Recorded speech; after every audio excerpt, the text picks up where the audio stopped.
Welcome to Tenor Tech, where I solve the problems you didn't even know you had. You start by narrowing focus to 10-20 streamers in your niche. That gives you enough variety. Once done, confirm each channel allows clips or has VODs saved. This prevents wasting time. Next, prepare tools. The platform's clip editor, YouTube timestamps, or a local recorder like OBS. Make sure your recording settings match TikTok's vertical needs. Do this now so you can move straight into capturing without format surprises or permission issues. You should watch VODs or live streams and mark timestamps for 30-60-second highlights. This keeps clips punchy. While selecting, prioritize high-energy reactions, distinctive audio cues, and visual moments that survive a vertical crop.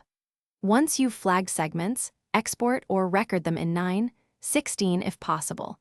Otherwise, capture widescreen and plan your crop. Make sure the subject stays in frame. This focus selection saves time and improves. You now edit with a clear hook in the first 3-6 seconds, add captions and normalize audio so viewers stay. Make vertical composition decisions, crop, scale, or reframe so key action stays center. Include 1-2 short CTAs at the end.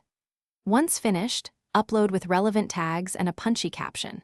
If your clip is muted or blocked, check creator rights first, recrop to avoid copyrighted overlays, or reach out to the streamer for explicit permission.